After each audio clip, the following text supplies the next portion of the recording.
ناشتے میں انڈوں کو لازمی شامل کرنے کا مشورہ دیتے ہیں۔ یہ بات مشہور ہے کہ صبح کا ناشتہ سارے دن کی خوراک میں سب سے اہم ہے۔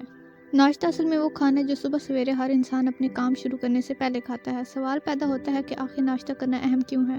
تو ظاہر ہے کہ خوراک دراصل ہمارے جسم کا ایندھن ہے جس سے ہم توانائی حاصل کرتے ہیں۔ صبح ناشتہ کرنے سے ہمارے جسم کا میٹابولزم بڑھ جاتا ہے جس کے باعث نیند کے دوران کیلوریز جلنے کا سست پڑ جانے والا عمل پھر سے شروع ہو جاتا ہے اور ہم تازہ دم ہو کر اپنے کاموں میں مشغول ہو جاتے ہیں۔ اسے چھوڑنے والوں کو امراض قلب سمیت متعدد بیماریوں کا خطرہ ہوتا ہے۔ ناشتہ نہ کرنے کے کافی نقصانات ہیں۔ مثلاً ناشتہ نہ کرنے والوں کو دل کے دورے اور امراض قلب کا خطرہ 27% تک بڑھنے کا امکان ہے، کیونکہ ناشتہ چھوڑ دینے سے جسم میں اضافی تناؤ پیدا ہو جاتا ہے اور بلڈ پریشر بڑھ جاتا ہے۔ لہٰذا ناشتہ کرنے سے انسان دل کے مہلک امراض سے بچ سکتا ہے۔ ایک تحقیق کے مطابق ناشتہ نہ کرنے سے انسان کی دماغی صلاحیتیں متاثر ہوتی ہیں، خصوصاً یادداشت پر برا اثر پڑتا ہے اور بچے اس سے زیادہ متاثر ہوتے ہیں۔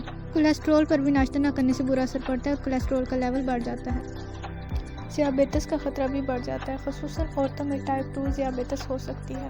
صبح ناشتہ کرنا وزن بڑھنے سے روکتا ہے، یعنی موٹاپا ہونے کے امکانات کم ہو جاتے ہیں۔ آئیے دیکھتے ہیں کہ ناشتے میں کون کون سی غذائیں کھانی چاہیے اور ان کا کیا فائدہ ہو سکتا ہے۔ ماہرین صحت کے مطابق کاربوہائیڈریٹس، فائبر اور پروٹین پر مشتمل مندرجہ اشیاء ناشتے میں استعمال کرنے کے لیے بہترین ہیں۔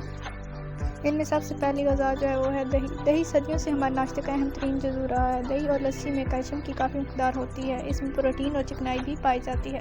اگر آپ وزن کم کرنا چاہتے ہیں تو گریپ فروٹ کو ناشتے میں ضرور شامل کریں۔ آپ اسے دہی کے ساتھ ملا کر استعمال کر سکتے ہیں، کیونکہ گریپ فروٹ میں چربی پگھلانے والے اجزاء شامل ہوتے ہیں اور یہ خون میں شکر کی مقدار کو بھی کم کرنے میں مدد دیتا ہے۔ ناشتے میں کیلے استعمال کرنے چاہیے کیونکہ یہ کاربوہائیڈریٹ کا بہترین ذخیرہ ہونے کی وجہ سے آپ کو کافی دیر تک بھوک نہیں لگنے دیتے۔ اگر آپ ناشتے میں دلیا یا کارن فلیکس وغیرہ استعمال کرتے ہیں تو کیلا کاٹ کر اس میں ملا لیں، اس سے غذا کا ذائقہ بھی بہتر ہو جائے گا۔ اس کے بعد ہم بات کرتے ہیں انڈے کی۔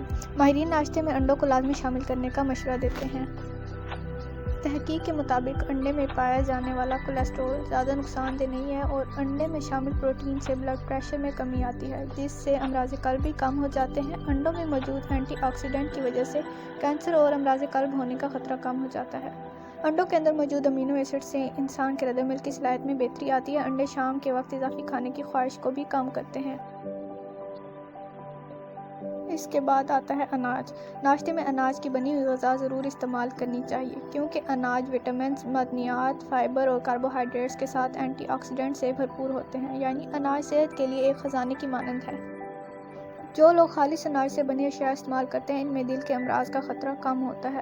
روزانہ ناشتے میں دلیے کا ایک پیالہ کھانے سے اچھی صحت مند زندگی گزاری جا سکتی ہے۔ جو لوگ ناشتے میں اناج، براؤن چاول، مکئی، دلیا اور جو کا استعمال باقاعدگی سے کرتے ہیں وہ بہت سی بیماریوں سے محفوظ رہتے ہیں۔ Thanks for watching. For more videos and updates, subscribe our YouTube channel.